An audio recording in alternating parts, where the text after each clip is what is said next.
Welcome, MJ, Gottlieb, Intuitive Solutions. I want to talk today about really the misconceptions that people have when starting a blog. So Gary and I are, I'd say, about 9-10 months into the intuitive blog. So if you compare that to how long we've spent offline, which was we started our first business in 1991, so 22 years versus 9 months, we're still very new to the blog world. Gary and I were fortunate enough to hook up with an individual that's a successful blogger, John Aguiar from the Money Dummy blog, and he was able to really tell us what blogging was about before we went in and made all the mistakes, which to me is how I learned from making mistakes. But it's always good to talk to someone that's already succeeding at something, so then you don't make those mistakes when the stakes are for real. So anyway, I would say that the biggest misconception that there is there's the perception and there's the reality, and they're completely different. The perception is that, hey, the digital world is great, it's huge, it's growing, so I can start a blog, I can make a lot of money very quickly. So far from the truth. I would say that it takes a tremendous amount of effort, focus, and research and time in order to be in a position to monetize. And that's something that you really need to know if you're looking to start a blog. So I would keep your day job unless you have a ton of money saved up, because it takes a while to get to that level to really be in a position to monetize.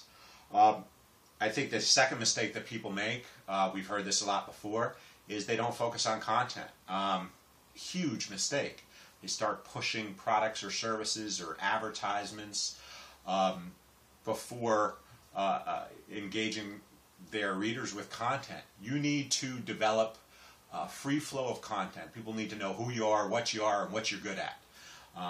And they need to see that a lot. Not once, not twice, but over a several month period until they can eventually say, hey, you know what, this person actually may know what they're talking about. So content is key. Another big issue, I think, is engagement. So there's a lot of people that are great at content. Like I'll look at a blog and I'll read a great article and I'll make a comment, and that blogger won't return my comment. So I don't go back to the blog. So engagement is very important. Also in social media, if you're not thanking people for tweeting or sharing your posts, you don't expect anything in return. And if you do, you're wrong in your thinking. Another problem is over promoting. A lot of people tend to try to promote themselves without promoting others in their niche.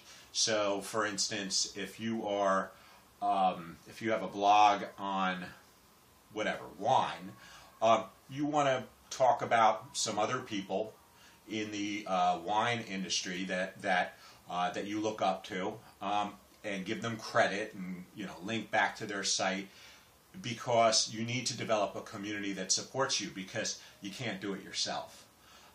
So for the people that are over promoting themselves, I think that's a huge issue. Another issue is lack of focus. You need to make sure that the content that you put out stays in line with your target market. So if you're talking about, for instance, Gary and I talk a lot about different, all the type of things that we've learned as entrepreneurs and business people, and the lessons that we've learned from the mistakes that we made, and we kind of stay consistent with that. So, if you're coming out with something in a specific niche, stay on that niche. And especially if you're coming out with trying to promote a product or service around it, make sure the product or service that you're mentioning around it is in line with the content that you're speaking about. And I think that probably the final thing is people try to sell too quickly. So you need to come out with content, you need to have that level of engagement, and then it creates something called trust, and only at that point that you reach that level of trust can you ask for a sale, any type of sale of a product or service. So people that try to kind of push a sale down your throat before you even engage with them or create any good content or value, it's a big problem. So hopefully that will provide you kind of an outline of what to avoid. If you know me, you know that I like to really talk about what not to do, because it gives you a much greater chance of eliminating what not to do. Will give you a much greater chance of succeeding. So with that being said, I hope this helped. Have a great day, and we'll talk later.